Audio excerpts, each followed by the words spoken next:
바이킹은 왜 갑자기 사라졌나? 그린란드 식민지의 천년 미스터리. 제1막. 피로 얼룩진 추방, 한 남자의 광기와 용기. 때는 서기 982년.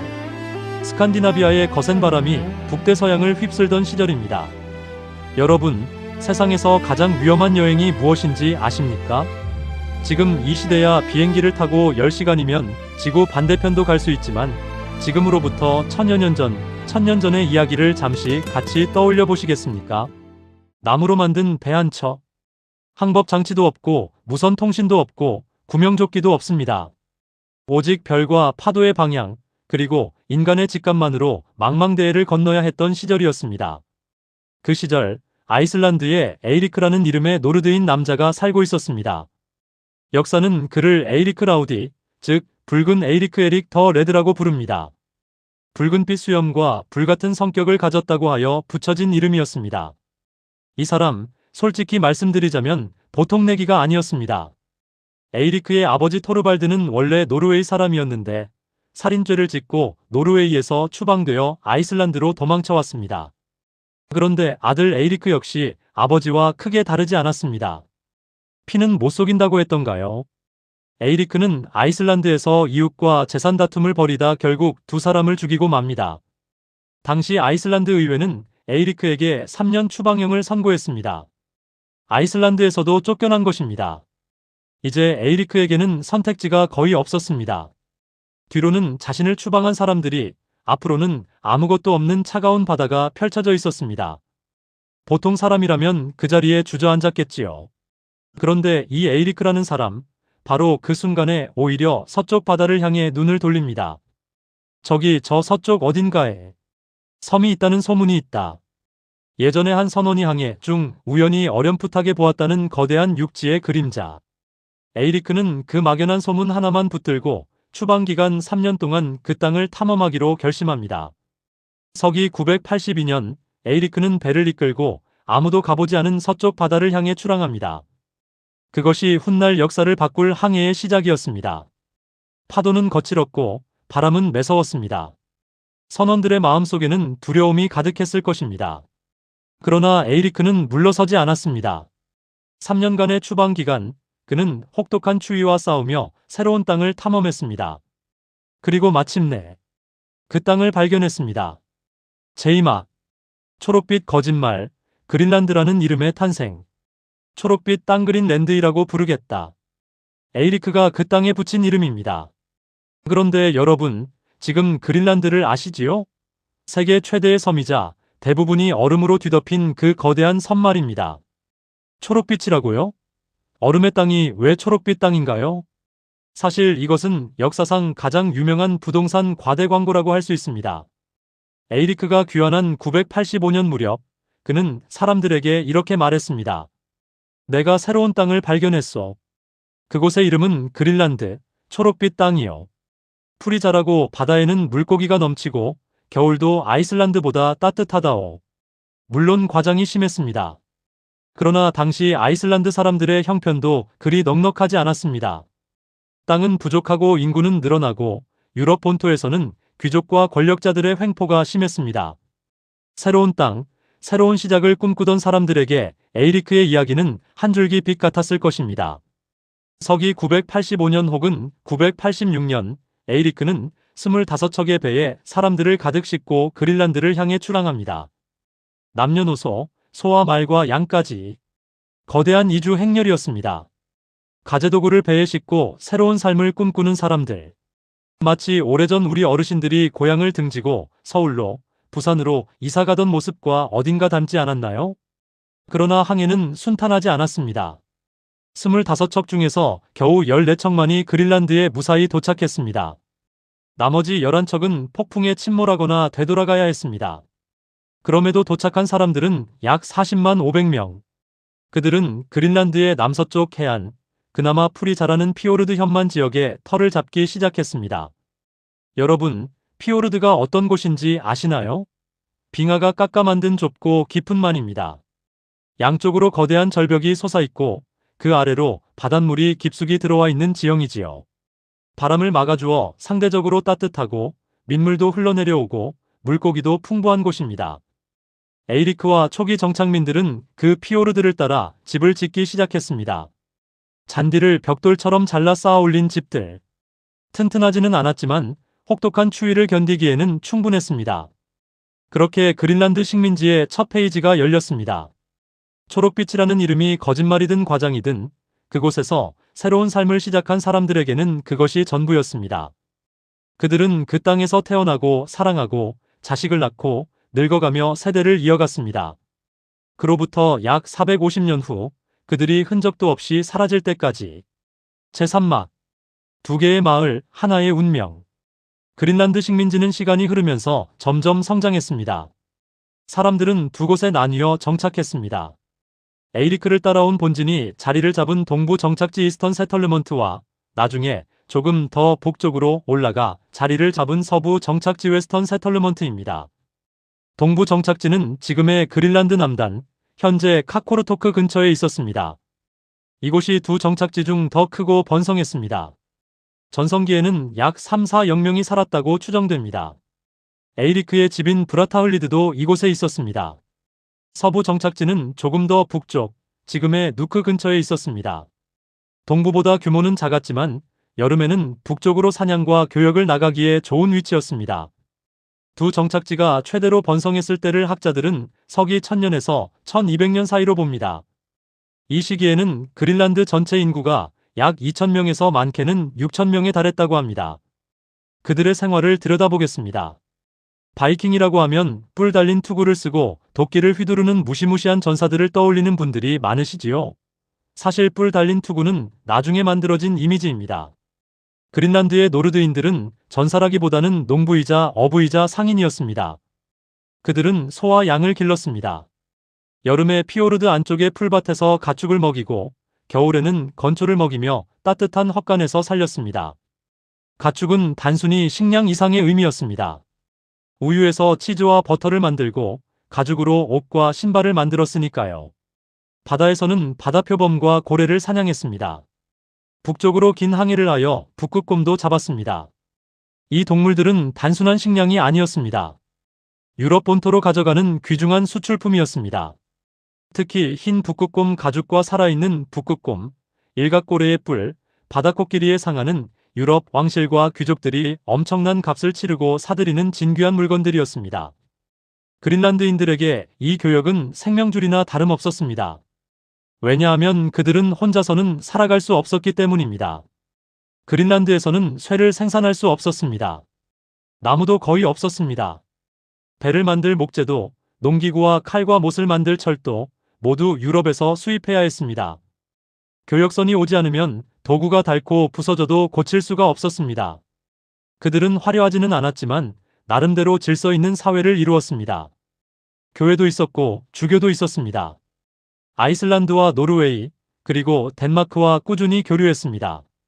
그린란드 교회가 보낸 성직자가 바티칸까지 방문했다는 기록도 남아 있습니다. 겉으로 보면 참 단단하고 아름다운 공동체였습니다. 그런데 이 공동체에는 보이지 않는 균열이 처음부터 잠재해 있었습니다. 그것은 서서히, 아주 서서히 커져가고 있었습니다. 제3화. 낯선 이웃의 등장, 이누이트와의 조우. 여러분, 집 근처에 갑자기 낯선 이웃이 이사를 오면 어떤 기분이 드십니까? 서기 1200년대 초반쯤 그린란드의 노르드인들에게 바로 그런 일이 벌어졌습니다. 북쪽에서 낯선 사람들이 내려오기 시작한 것입니다. 노르드인들은 그들을 스크라일링 SKRAELING라고 불렀습니다. 경멸적인 뉘앙스가 담긴 말로 대략 야만인 혹은 왜소한 자들 정도의 뜻이었습니다. 우리가 지금 이누이트라고 부르는 사람들, 즉 에스키모의 조상들이었습니다. 이누이트는 노르드인들이 그린란드에 도착하기 훨씬 전부터 북극권에서 살아온 사람들이었습니다. 그러다 기후 변화와 사냥감을 따라 점점 남쪽으로 이동하면서 노르드인들의 영역과 겹치기 시작했습니다. 이 두 민족의 만남은 처음부터 불편했습니다. 노르드인들의 눈에 이누이트는 낯설고 이해하기 어려운 존재였습니다. 그들은 작은 가죽 보트인 카약을 타고 바다를 다녔고 개썰매로 눈 위를 달렸습니다. 얼음 위에 이글루를 짓고 고래기름 램프로 난방을 했습니다. 이누이트의 눈에도 노르드인들은 이상한 사람들이었겠지요. 왜 저 사람들은 돌과 잔디로 집을 짓고 저 큰 소와 양을 데리고 다니는 것인가? 첫 만남에 대한 기록은 양쪽 모두에게 긴장감이 감돌았음을 보여줍니다. 충돌도 있었습니다. 노르드인의 연대기에는 이누이트가 자신들의 배를 습격하고 사람을 죽였다는 기록이 있습니다. 반대로 노르드인들이 이누이트를 공격했을 가능성도 있습니다. 그러나 여기서 역사가 흥미로운 질문을 던집니다. 이누이트는 살아남았고 노르드인들은 사라졌습니다. 왜 그랬을까요? 나중에 이 문제를 깊이 살펴보겠지만 지금 한 가지만 짚고 넘어가겠습니다. 이누이트는 북극에서 살아가기 위해 수천 년에 걸쳐 완벽하게 적응한 사람들이었습니다. 그들의 카약은 파도가 높은 북극해에서도 뒤집히지 않도록 설계되어 있었습니다. 그들의 이글루는 영하 40도의 추위에서도 내부 온도를 영상으로 유지했습니다. 그들은 바다 표범 한 마리에서 먹을 것, 입을 것, 불결 기름까지 모두 얻을 줄 알았습니다. 노르드인들은 어떠했나요? 그들은 유럽의 방식, 즉 농사를 짓고 가축을 기르는 방식을 그대로 그린란드에 가져왔습니다. 그것이 그들의 문화이자 정체성이었습니다. 그 문화의 고집이 어쩌면 그들의 운명을 갈랐을지도 모릅니다. 제오막, 하늘과 땅 사이, 그들의 믿음과 자존심. 노르드인들의 삶을 이해하는 데 빠뜨릴 수 없는 것이 하나 있습니다. 바로 기독교 신앙입니다. 에이리크의 아들 레이프 에이릭손은 서기 1000년 무렵 노르웨이를 방문했다가 기독교로 개종하여 그린란드로 돌아왔습니다. 이 레이프 에이릭손이 바로 콜럼버스보다 500년 앞서 아메리카 대륙에 발을 디딘 것으로 알려진 그 사람입니다. 레이프가 돌아오자 그의 어머니 티오힐드는 금세 기독교로 개종했습니다. 그리고 그린란드 최초의 교회가 세워졌습니다. 에이리크는 끝까지 옛 신앙인 노르드 신화를 버리지 않았다고 하지만 시대의 흐름을 막을 수는 없었습니다. 이후 그린란드에는 꾸준히 교회가 세워졌습니다. 전성기에는 약 12개의 교회가 있었다고 합니다. 가르다르에는 주교자 대성당까지 있었고 교황청에 세금을 납부한 기록도 남아 있습니다. 그런데 이 신앙이 그들의 생존에 어떤 영향을 미쳤을까요? 학자들은 기독교 문화가 그린란드 노르드인들의 경직된 태도에 영향을 미쳤을 것이라고 봅니다. 그들은 이누이트의 방식을 배우기를 거부했습니다. 이누이트는 바다 표범을 사냥할 때 카약을 타고 물 위에서 작사를 던집니다. 파도에 흔들리면서도 카약이 뒤집혀도 다시 일으켜 세울 수 있도록 수년간 훈련합니다. 이누이트의 방수 가죽옷은 영하의 바닷물에 빠져도 체온을 보호할 수 있도록 설계되어 있습니다. 그런데 노르드인들은 이 방법을 받아들이지 않았습니다. 그들의 고고학적 유적에서는 카약이나 이누이트 스타일의 도구가 거의 발견되지 않습니다. 왜 그랬을까요? 아마도 그것이 야만인의 방식이라고 생각했기 때문일 것입니다. 기독교 문명인으로서의 자부심이 그들을 가로막았을 가능성이 큽니다. 이누이트의 방식을 받아들인다는 것은 스스로를 낮추는 것처럼 느껴졌을지도 모릅니다. 또 한 가지, 그들은 소와 양을 버릴 수 없었습니다. 가축은 단순한 식량이 아니었습니다. 가축을 소유하는 것이 곧 사회적 지위였고 자신이 야만인이 아닌 문명인임을 증명하는 방법이었습니다. 기후가 나빠지면서 풀이 줄어들어 가축이 굶어 죽어가도 그들은 농경과 목축의 방식을 쉽게 포기하지 않았습니다. 이 고집스러운 자존심이 그들을 지탱해주기도 했지만 동시에 새로운 환경에 적응하는 것을 가로막았습니다. 인생도 그런 것 같지 않나요? 자신이 지켜온 방식과 자존심이 때로는 큰 힘이 되기도 하지만 때로는 새로운 길로 나아가는 것을 막기도 합니다. 제육막, 하늘이 변했다. 소빙학이라는 재앙. 이제 이야기의 핵심으로 들어갑니다. 노르드인들이 그린란드에 처음 도착한 서기 985년 무렵, 지구는 지금보다 조금 따뜻한 시기였습니다.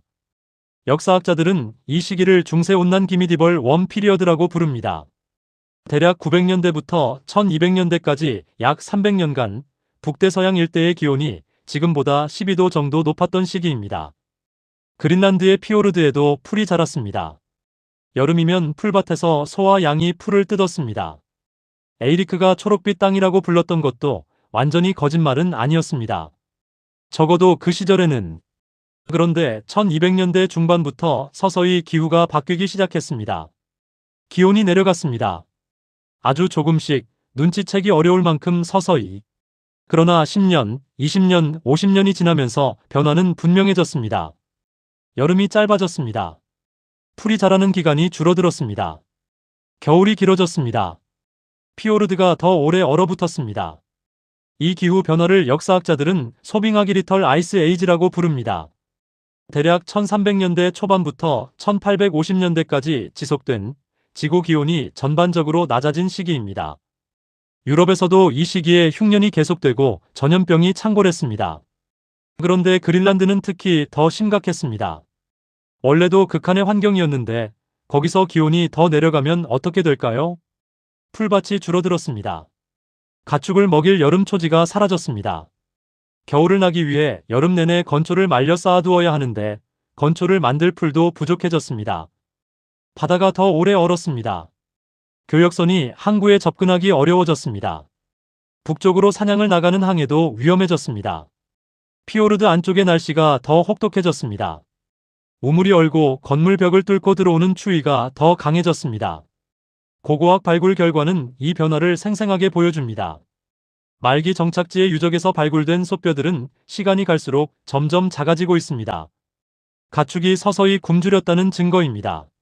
사람들의 뼈에서도 영양 부족과 성장 장애의 흔적이 발견됩니다. 따뜻했던 시절에 만든 사회 시스템이 더 추운 시대에 맞게 바뀌지 않았습니다. 그것이 문제였습니다. 그리고 바로 이 시기 또 다른 문제가 유럽에서 닥쳐오고 있었습니다. 제칠맛, 끊어진 줄, 유럽과의 단절. 그린란드의 노르드인들이 혼자서는 살 수 없다고 말씀드렸지요. 그들은 쇠와 나무, 곡식과 교역품을 유럽에서 받아야 했습니다. 그리고 그 대가로 바다코끼리 상아, 북극곰 가죽, 일각골의 뿔을 보냈습니다. 그런데 이 교역이 흔들리기 시작한 것입니다. 첫째, 흑사병 패스트이 유럽을 강타했습니다. 1347년부터 1351년 사이 유럽 인구의 약 3분의 1이 흑사병으로 사망했습니다. 항구마다 시체가 쌓였고 도시 기능이 마비되었습니다. 그린란드로 가는 교역선을 꾸릴 여력이 없었습니다. 항해를 할 선원도 물건을 사고 팔 상인도 줄어들었습니다. 그린란드와 유럽 사이의 교역이 급격히 줄어들었습니다. 둘째, 그린란드 산물의 가치가 떨어졌습니다. 그린란드인들의 핵심 수출품이 무엇이었다고 했나요? 바다코끼리 상하였습니다. 그런데 13세기 이후 포르투갈과 스페인 상인들이 아프리카 해안으로 진출하면서 코끼리 상아를 대량으로 가져오기 시작했습니다. 아프리카 코끼리 상아는 더 크고 더 하얗고 더 품질이 좋았습니다. 그러자 유럽 귀족들은 굳이 비싼 배삭을 치르고 그린란드의 바다코끼리 상아를 살 이유가 없어졌습니다. 셋째, 노르웨이 왕실의 관심이 사라졌습니다. 그린란드는 한때 노르웨이 왕실의 관할 아래 있었습니다. 주교를 임명하고 교역을 관리하고 때로는 보호해주는 역할을 했지요. 그런데 흑사병 이후 노르웨이 왕실의 힘이 약해지고 그린란드보다 훨씬 가까운 곳에서 더 많은 수익을 올릴 기회들이 생겨나면서 그린란드는 서서히 잊혀가기 시작했습니다. 한때 35년마다 한 번씩은 들르던 교역선이 점점 드물어지더니 어느 순간부터는 오지 않게 되었습니다. 여러분, 이 상황을 상상해 보십시오. 멀리 떨어진 곳에서 홀로 살고 있는데 바깥 세상과 연결해주던 배가 더 이상 오지 않는다면 어떤 기분일까요? 칼이 부러져도 새 칼을 살 수 없습니다. 배가 낡아도 새 목재를 구할 수 없습니다. 옷감이 닳아도 새 천이 없습니다. 아이들이 자라도 세상이 어떻게 돌아가는지 알 방법이 없습니다. 고립은 단순한 불편이 아니었습니다. 서서히 죽어가는 것이었습니다. 그리고 역사에 기록된 마지막 교역선의 그린란드 방문은 서기 1406년이었습니다. 그 배는 아이슬란드에서 항해하다 폭풍에 떠밀려 우연히 그린란드에 도착했습니다. 선원들은 그곳에서 4년을 머물다가 1410년에 유럽으로 돌아갔습니다. 그것이 마지막이었습니다. 1410년 이후로 그린란드 노르드인 정착지에 대한 기록이 역사에서 사라집니다. 제8막 서부 정착지의 침묵, 최초의 소멸. 역사적 소멸은 한 번에 이루어지지 않았습니다. 두 개의 정착지 중 북쪽에 있던 서부 정착지가 먼저 사라졌습니다. 서기 1341년경 아이반느 오르마르손이라는 노르웨이 성직자가 그린란드를 방문했습니다. 그는 서부 정착지를 찾아갔고 그곳에서 섬뜩한 광경을 목격했습니다. 사람이 없었습니다. 집들은 텅 비어 있었습니다. 가축들, 즉 소와 양과 염소가 사람 없이 들판을 돌아다니고 있었습니다. 먹다 남긴 음식, 사용하던 도구들이 그대로 남아 있었습니다. 그러나 사람은 단 한 명도 없었습니다. 마치 시간이 갑자기 멈춘 듯한 광경이었습니다. 이반느는 이것을 이누이트의 공격 탓으로 돌렸습니다. 그러나 이것은 그의 추측일 뿐 실제로 이누이트의 공격이 있었다는 증거는 발견되지 않았습니다. 그렇다면 서부 정착지의 사람들은 어디로 간 것일까요? 학자들이 제시하는 가장 유력한 설명은 이렇습니다. 기후가 나빠지고 교역이 줄어들고 식량이 부족해지면서 서부 정착지의 사람들이 스스로 남쪽의 동부 정착지로 이주했을 것이라는 것입니다. 혹은 일부는 이누이트와 합류했을 수도 있습니다. 혹은 아이슬란드나 북아메리카 쪽으로 이동을 시도했을 수도 있습니다. 어느 쪽이든 더 이상 그곳에서 살 수 없게 되었을 때 그들은 집을 버리고 떠났습니다. 가축은 데리고 갈 수 없어 그냥 두고 갔을 것입니다. 여러분, 살던 집을 버리고 떠나야 하는 마음이 어떤 것인지 이 나라 어르신들 중에는 직접 그런 경험을 하신 분들도 계시겠지요. 전쟁 때문에, 가난 때문에 어쩔 수 없이 고향을 등졌던 기억들. 그 마음이 얼마나 무겁고 얼마나 쓸쓸했을지. 서부 정착지의 사람들도 그런 마음으로 집 문을 닫았을 것입니다. 돌아올 수 없다는 것을 알면서도. 재구막. 마지막 기록. 동부 정착지의 황혼. 서부 정착지가 사라진 뒤에도 동부 정착지는 한동안 더 버텼습니다. 역사에 기록된 가장 마지막 공식 문서는 1408년의 혼인 기록입니다. 동부 정착지의 가르다르 교회에서 토르스테인 올라프손과 시그리드 비온스도티르의 결혼식이 열렸다는 내용입니다. 교회에서 정식 예식을 치르고 이웃들이 모여 기념했다는 기록이 남아 있습니다. 그로부터 불과 수십 년 후 동부 정착지도 역사에서 사라졌습니다. 1408년의 결혼식 이후 그린란드 노르드인에 대한 어떤 기록도 남아있지 않습니다. 유럽 사람들이 다시 그린란드를 찾은 것은 약 80년이 지난 후인 1490년대부터였고 체계적인 탐험이 이루어진 것은 1700년대의 일입니다. 그리고 그때 유럽인들이 발견한 것은 무너진 돌벽들과 잡초 속에 묻힌 교회의 흔적들 뿐이었습니다. 사람들이 있었던 흔적은 있었지만 사람은 없었습니다. 동부 정착지의 마지막 사람들은 어떤 삶을 살았을까요? 고고학 발굴이 몇 가지 단서를 알려줍니다. 말기의 유적에서 발굴된 뼈들은 이 사람들이 영양 부족에 시달렸음을 보여줍니다. 가축의 뼈는 거의 없습니다. 그들은 이미 가축 대부분을 잃었습니다. 대신 바다표범 뼈와 물고기 뼈가 더 많이 발견됩니다. 바다 사냥에 더 의존하게 되었다는 뜻입니다. 그리고 하나 더. 가장 마지막 시기의 유적에서는 어린이와 노인의 비율이 높습니다. 건강하고 젊은 어른들이 이미 그곳을 떠났거나 살아남지 못했다는 것을 의미합니다. 최후의 생존자들은 노인과 아이들이었습니다. 힘없고 갈 곳도 없는 사람들이 황량한 피오르드가에서 서로를 의지하며 마지막을 버텼을 것입니다. 1408년 가르다르 교회에서 울린 결혼식 종소리. 그것이 그린란드 노르드 문명의 마지막 축제였습니다. 제10막. 영원한 미스터리, 그들은 어디로 갔는가? 자, 이제 이야기의 끝에 다다랐습니다. 그리고 여기서 가장 큰 의문이 남습니다. 그들은 왜 사라졌을까요? 그리고 그들은 어디로 갔을까요? 이 질문에 대해 수백 년 동안 학자들이 연구해왔습니다. 그리고 아직도 완전한 답이 없습니다. 바로 그래서 미스터리라고 부르는 것이지요. 지금까지 제시된 여러 이론들을 정리해드리겠습니다. 첫 번째 이론. 기후변화로 굶어 죽었다. 앞에서 살펴본 것처럼 소빙하기가 심해지면서 식량이 부족해졌다는 설명입니다. 특히 가축이 줄어들고 농작물 수확이 떨어지면서 공동체 전체가 서서히 무너졌다는 것입니다. 상당히 설득력 있는 이론이지만 만약 굶어 죽었다면 그 많은 사람들의 유해가 발견되어야 하는데 그렇지 않다는 반론이 있습니다. 두 번째 이론. 이누이트의 공격으로 사망했다. 한때 많이 주장된 이론입니다. 이누이트가 남쪽으로 내려오면서 노르드인들과 충돌이 일어났고 결국 이누이트가 노르드인 정착지를 완전히 쓸어버렸다는 것입니다. 그러나 이를 직접적으로 입증하는 증거가 부족합니다. 학살의 흔적이나 이누이트의 공격으로 사망한 사람들의 유해가 발견되지 않았습니다. 세 번째 이론. 유럽으로 돌아갔다. 교역이 끊기면서 그린란드의 삶이 너무 힘들어지자 사람들이 스스로 배를 만들거나 교역선에 편승하여 유럽으로 돌아갔다는 이론입니다. 이것이 현재 많은 역사학자들이 지지하는 설명입니다. 소리 소문 없이 떠났기 때문에 역사 기록에 남지 않았다는 것이지요. 그렇다면 그들의 후손이 지금도 아이슬란드나 노르웨이 어딘가에 살고 있을 수 있습니다. 네 번째 이론, 이누이트 사회에 흡수되었다. 일부 학자들은 노르드인들이 살아남기 위해 이누이트 방식을 받아들이고 점차 이누이트 공동체에 섞여 들어갔다는 이론을 제시합니다. 두 집단 간의 교류와 혼인이 있었을 가능성이 있으며 이누이트 전설에 등장하는 카블루나트 QALLUNAAT, 즉 이방인들에 대한 이야기가 노르드인들을 가리킬 수 있다는 주장도 있습니다. 다섯 번째 이론, 복합적 원인. 가장 현실적인 설명입니다. 기후변화, 교역 단절, 이누이트와의 갈등, 유럽 내 혼란 등 여러 요인이 복합적으로 작용하여 공동체가 서서히 붕괴되었다는 것입니다. 일부는 유럽으로 떠나고, 일부는 이누이트와 합쳐지고, 일부는 끝까지 버티다 그 자리에서 생을 마쳤을 것입니다. 그리고 이 미스터리에서 우리가 배울 수 있는 가장 깊은 교훈을 이야기해야겠습니다.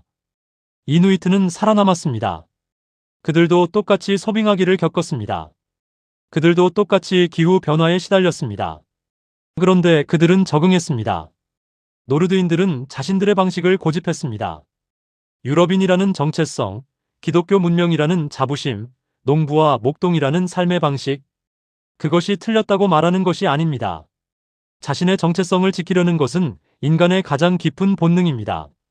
그러나 세상이 바뀔 때 바뀐 세상에 맞게 스스로를 조금씩 변화시킬 수 있는 유연함이 없다면 아무리 강한 공동체도 아무리 오랜 문명도 결국 그 변화의 파도에 휩쓸리고 맙니다. 그린란드 노르드인들의 이야기는 1000년 전의 이야기이지만 그 안에 담긴 질문은 오늘 우리에게도 유효합니다. 나는 변화 앞에 얼마나 유연한가? 내가 지켜온 것들이 지금도 나를 살리고 있는가? 아니면 나를 가두고 있는가? 에필로그. 바람만 남은 피오르드에서 지금 그린란드에는 이누이트의 후예인 그린란드인들이 살고 있습니다. 인구는 약 56,000명. 현재 그린란드는 덴마크 왕국의 자치령이며 수도 누크에는 현대식 건물들이 들어서 있습니다. 그리고 가끔 관광객들이 바다코끼리 상아가 발굴된 자리에 무너진 교회 벽돌이 남아있는 자리에 옵니다. 바람이 쉬지 않고 불어옵니다. 차갑고 소금기 가득하고 끝이 없는 바람. 그 바람 속에서 1000년 전에 이곳에서 살다 간 사람들의 이야기가 아직도 속삭이는 것 같습니다. 우리가 여기 있었소. 우리는 살았소. 우리는 사랑했소. 그 목소리를 우리가 기억해주는 것. 그것이 어쩌면 사라진 사람들에게 우리가 해줄 수 있는 가장 작지만 가장 의미 있는 일일 것입니다.